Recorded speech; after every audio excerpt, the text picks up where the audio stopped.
আমি একবার দাউদকান্দি এক মাহফিলে গেছিলাম। এক ইমাম সাহেব মসজিদের বয়স্ক মানুষ, উনি আমার এই জড়ায় ধরে কাঁদছিল, আমার মনে আছে। উনি বলছিল, হুজুর, কাঁদতে কাঁদতে বলছিল, হুজুর, আমি 28 বছরের জীবনে ইমামতির, আজ 28 বছর এই মসজিদে ইমামতি করি। আমার জীবনের কত স্বপ্ন, কত আশা, বাচ্চাদের কত আবদার, বউ বাচ্চার কত চাওয়া পাওয়া, কিছুই পূরণ করতে পারি নাই হুজুর। অল্প কয়টা টাকা বেতন পাই, টানা হেসরা করে জিন্দিগিটা কাটাইছি হুজুর। বাকি হুজুর আপনারে মহব্বত করি, আপনার কাছে আমি জানতে চাই আমার এই কষ্টের বিনিময়ে আমি আখেরাতে পাবো কিনা। আমি কি বলবো, আমিও কাঁদছি তখন। হায় হুজুর, কি বললেন? চোখটা বন্ধ হলে দেখবেন আপনি আখেরাতে বাদশাহ।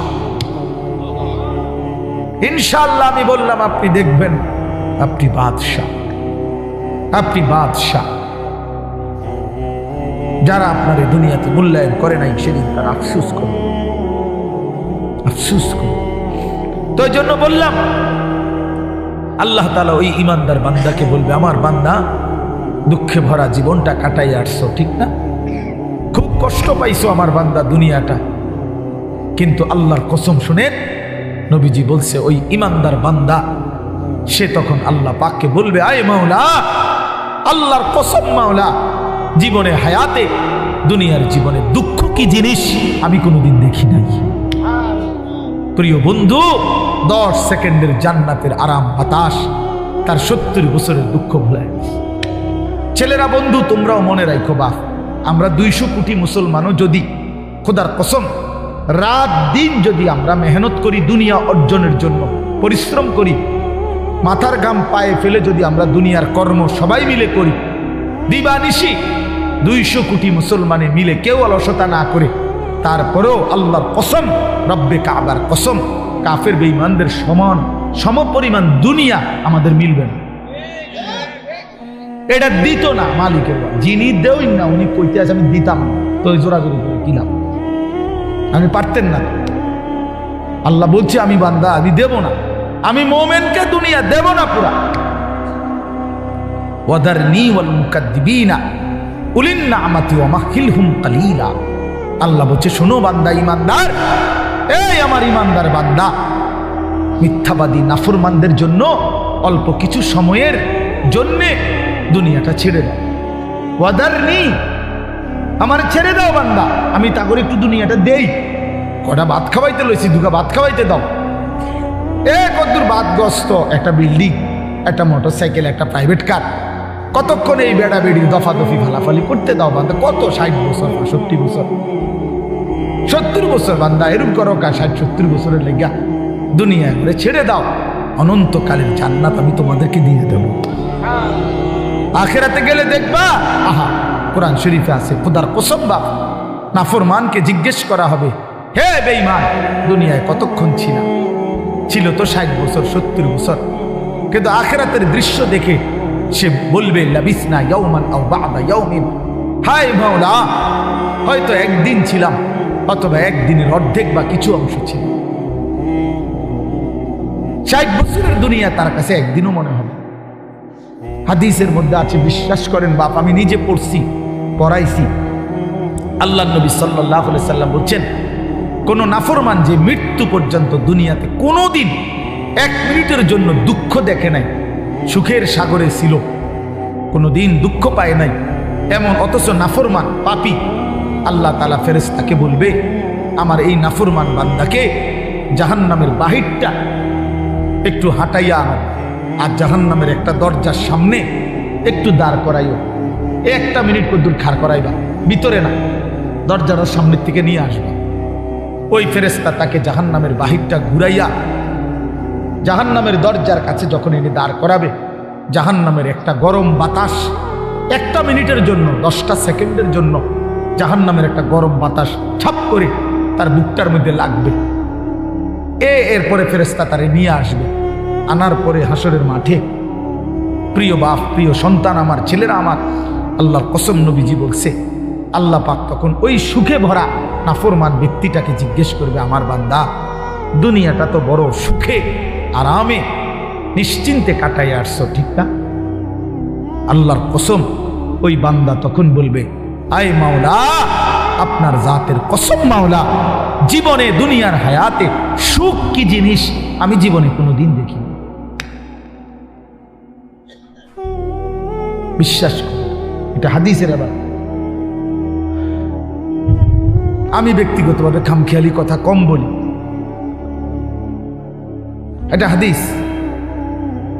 অর্থাৎ জাহান্নামের 10 সেকেন্ডের ওই দরজার মুখের একটু গরম বাতাস তার 60 বছরের 70 বছরের সুখ 1 মিনিটে 1 সেকেন্ডে 10 সেকেন্ডে ভুলে গেছে, সব ভুলে গেছে। আল্লাহ তাআলা ফেরেশতাকে আবার বলবে একজন ইমানদার বান্দাকে দিয়ে, যে বান্দা জীবনে কোনোদিন মৃত্যু পর্যন্ত সুখ পায় নাই, দুনিয়া কষ্টে কষ্টে জীবন কাটাইছে, কিন্তু আল্লাহকে ছাড়ে নাই, আল্লাহর বন্দিগি ছাড়ে নাই, অভাবের সংসারে, দুঃখ কষ্ট যন্ত্রণার সংসারে নামাজ ত্যাগ করে নাই, আল্লাহকে নারাজ করে নাই। আল্লাহ পাক বলবে, ফেরেশতা আমার এই ইমানদার বান্দাকে জান্নাতের চারদিকে একটু হাঁটাইয়া আনো, আর লাস্টে একটু দরজার মুখে দাঁড় করাইয়া আনবা। এই বান্দাকে সারা জান্নাতের চারদিকে ঘুরাইয়া দরজার সামনে যখন আনবে, তো 10 সেকেন্ডে জান্নাতের একটা আরামদায়ক বাতাস তার বুকে আইসা লাগবে। এরপরে তাকে আল্লাহর সামনে আনা হবে। মহান আল্লাহ পাক রব্বুল আলামিন সেই বান্দাকে বলবে, আমার বান্দা, দুনিয়ার জীবনটা আমার মুমিন বান্দা বড় কষ্ট করে আসছো বান্দা, কত সুদের টাকা, ঘুষের টাকা, কত হারাম টাকার সুযোগ ছিল, কামাই করো নাই। চারপাশের ঘরে সব মানুষ টেলিভিশন দেখছে, নাচ গান দেখছে, এই চারদিকের টেলিভিশনে ভরা মহল্লার মাঝখানে তুমি একটা ছোট্ট ঘরে তোমার স্ত্রী সন্তান নিয়ে কষ্ট করেই পড়েছিলা। ছেলেটাকে টাইনা ধরছো, মেয়েটাকে ফিরাইছো, ছোট বাচ্চাটাকেও কোনোদিন টেলিভিশন, নাচ গান, হারামের মধ্যে ঢুকতে দেই নাই। আমি একবার দাউদকান্দি এক মাহফিলে গেছিলাম, এক ইমাম সাহেব মসজিদের বয়স্ক মানুষ, উনি আমার এই জড়ায় ধরে কাঁদছিল, আমার মনে আছে। উনি বলছিল, হুজুর, কানতে কানতে বলছিল, হুজুর আমি 28 বছরের জীবনে ইমামতি, আজ 28 বছর এই মসজিদে ইমামতি করি, আমার জীবনের কত স্বপ্ন, কত আশা, বাচ্চাদের কত আবদার, বউ বাচ্চার কত চাওয়া পাওয়া, কিছুই পূরণ করতে পারি নাই হুজুর। অল্প কয়টা টাকা বেতন পাই, টানা হেসরা করে জিন্দিগিটা কাটাইছি হুজুর। বাকি হুজুর আপনারে মহব্বত করি, আপনার কাছে আমি জানতে চাই আমার এই কষ্টের বিনিময়ে আমি আখেরাতে পাবো কিনা। আমি কি বলবো, আমিও কাঁদছি তখন। হায় হুজুর, কি বললেন? চোখটা বন্ধ হলে দেখবেন আপনি আখেরাতে বাদশাহ। ইনশাআল্লাহ আমি বললাম, আপনি দেখবেন আপনি বাদশাহ, আপনি বাদশাহ। যারা আপনার এই দুনিয়াতে মূল্যায়ন করে নাই, সেদিন তারা আফসুস করে, আফসুস করে। তো এই জন্য বললাম, আল্লাহ তাআলা ওই ইমানদার বান্দাকে বলবে, আমার বান্দা, দুঃখে ভরা জীবনটা কাটাই আসছো, ঠিক না?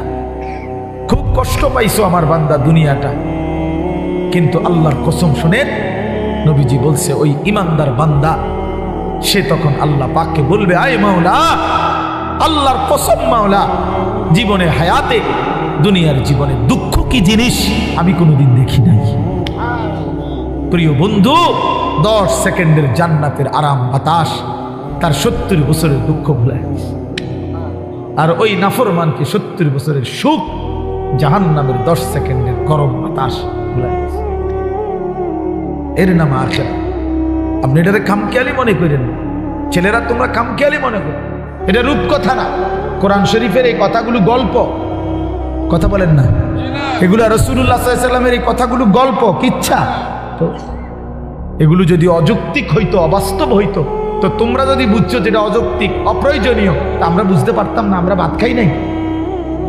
কথা বলেন, তুমি জেনারেল লাইনে পড়ালেখা করছো, তুমি বেশি পড়ছো, আমরাও তো পড়ছি বেটা, আমরাও তো পড়ছি, আমরাও তো জেনারেল লাইনে পড়ালেখা করছি বেটা। আমি তো কুমিল্লা ভিক্টোরিয়া কলেজ থেকে মাস্টার্স পাস করছি, এসএসসি দাখিলে বিজ্ঞান বিভাগ থেকে, সায়েন্স থেকে তো 1998 ইংরেজিতে সমগ্র বাংলাদেশে সর্বশ্রেষ্ঠ নাম্বার পেয়ে ফার্স্ট স্ট্যান্ড করছি, 1 নাম্বার সারা বাংলাদেশে। সার্টিফিকেট দেখবেন, চলেন সাবের বাজার আই ফাটাবো, অথবা মোকাম্মেল ভাইয়ের কাছে ফাটাবো, ফটোস্টুট করে ফাটাবো, আমি চেক দিবেন, সার্টিফিকেট আসেনি। কয়টা সার্টিফিকেট লাগবে না, ইডি দিয়ে তো ভরে রয়েছি সার্টিফিকেট, ভাত খাইবে তো টাইম নেই, সার্টিফিকেট সামনে দৌড়াইতে তো জান শেষ। তা বলতে চাইলাম প্রিয় বন্ধু, জেনারেল পড়ালেখা, সায়েন্স বিজ্ঞান পড়ালেখা তো আমরাও করছি ভাইয়া,